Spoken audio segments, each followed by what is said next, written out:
Dans ce quartier sont les rues basses et hautes des tanneurs, tristes voies longeant un canal dont les eaux actionnent des moulins et que bordent de l'autre côté de misérables constructions.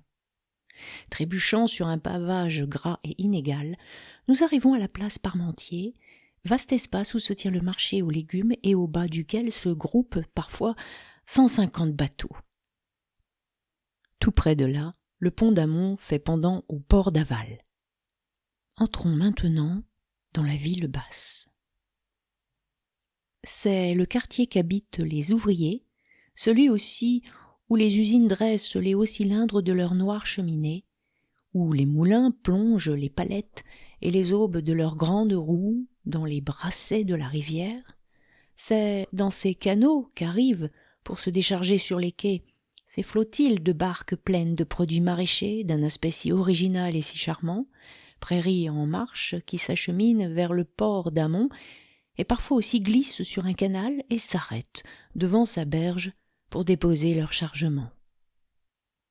Ici, les maisonnettes sont à peu près toutes construites sur le même plan et se serrent frileusement les unes contre les autres, comme si elles avaient honte des tons gris de leurs pignons délabrés. Mais dans ces quartiers pauvres, pas plus que dans les belles rues de la ville, et ceci est un trait caractéristique des cités du Nord, vous ne rencontrerez ni le marchand de vin au comptoir d'étain qui occupe à Paris presque tous les angles de nos voies publiques, ni le cabaret à la branche de houx des villages de l'Île-de-France. Ces établissements sont remplacés par des buvettes petites et tranquilles. C'est une sorte de transition entre nos boutiques parisiennes et les estaminets d'une propreté flamande et d'un aspect presque familial qu'on rencontre dans les villes du Pas-de-Calais et du Nord. Mais revenons à la ville basse. Deux voies publiques méritent seules, chez elles, le nom de rue. Ce sont la rue Saint-Leu, continuée jusqu'au boulevard de la Citadelle par la chaussée Saint-Pierre, et la rue d'Aveluy, qui traverse le quartier du sud au nord et finit sur la rive gauche du canal. Les autres rues, qu'elles se nomment des Paniers, Grainville, des Parchemins, des Coches, d'Engoulevent, Dame Jeanne, de la Queue de Vache ou des Clairons, ne sont, à proprement parler, que des ruelles. La paroisse de ces quartiers est l'église Saint-Leu, une construction du XVe siècle aux pignons dégradés, mais accostée d'une tour élégante. Le dedans est divisé en 3 nefs voûtées en bois, de largeur égale, et que séparent des piliers sans chapiteaux réunis par des arcs ogiveaux. Une boiserie qui court tout autour des bas-côtés cache les murailles jusqu'à la hauteur des fenêtres. Au-dessus d'elle, la pierre disparaît sous une couche de blanc verni de désagréable aspect.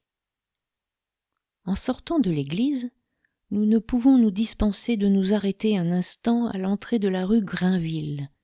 Sur le canal qu'elle longe et que traversent des passerelles, une chapelle de l'église Saint-Leu forme saillie au-dessus de l'eau qui baigne sa base. C'est un des coins les plus originaux de la ville basse. Continuant à monter la rue, nous nous trouvons bientôt devant les vastes bâtiments de l'Hôtel-Dieu. Quelques-uns de ces corps de logis, éclairés par de grandes fenêtres ogivales, où l'on reconnaît le fer des constructeurs du XVIe siècle, plongent dans un canal et reflètent dans son miroir leurs arcs élégants et leurs meneaux délicats. L'entrée principale, d'un pur style Renaissance, se couronne d'un fronton, s'accoste de colonnes et de trumeaux creusés de niches renfermant des statues. L'ensemble est d'un ton gris, mélancolique, réchauffé par les verdures frémissantes d'un beau jardin. Sur un vaste terrain, récemment acquis par l'Hôtel-Dieu, de nouveaux bâtiments s'élèveront dans un temps prochain. Plus haut, sur une maison de cette même voie, on lit une inscription ainsi conçue.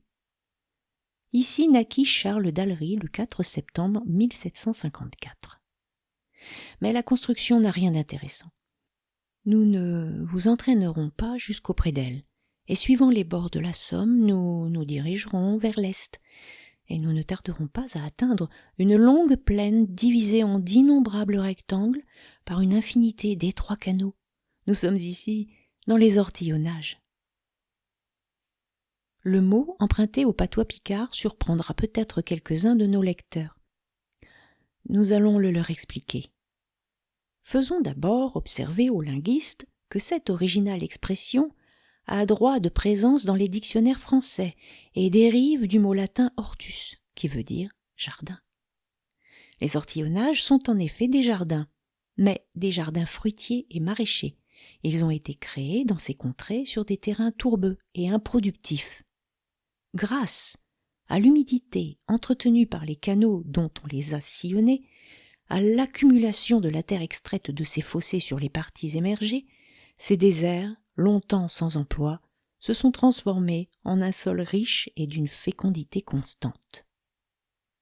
C'est un spectacle ravissant pour tous les yeux et spécialement attractif pour ceux des végétariens, celui de ces immenses plants de légumes herbacés prolongeant au loin l'appétissante crudité de leur verdure. Quand le soleil inonde de lumière ce damier gigantesque rayé de lignes argentées par les filets d'eau, quand les arbres, pliant sous le poids des fruits, se courbent vers le sol et le tachent d'ombre brutale, on se croit volontiers transporté devant une de ces études de l'école impressionniste dont ceux qui n'ont jamais vu la nature sont seuls à contester la sincérité. Une chose encore s'ajoute au pittoresque du tableau. Les ortillonnages, vous l'avez compris, ne sont accessibles qu'en barque. Les paysans picards, les ortillons, pour les appeler par leur vieux nom, atteignent leurs champs montés dans de longs et étroits bateaux, à la proue aiguë, à la poupe haute, fine et fièrement recourbée comme celle des gondoles vénitiennes.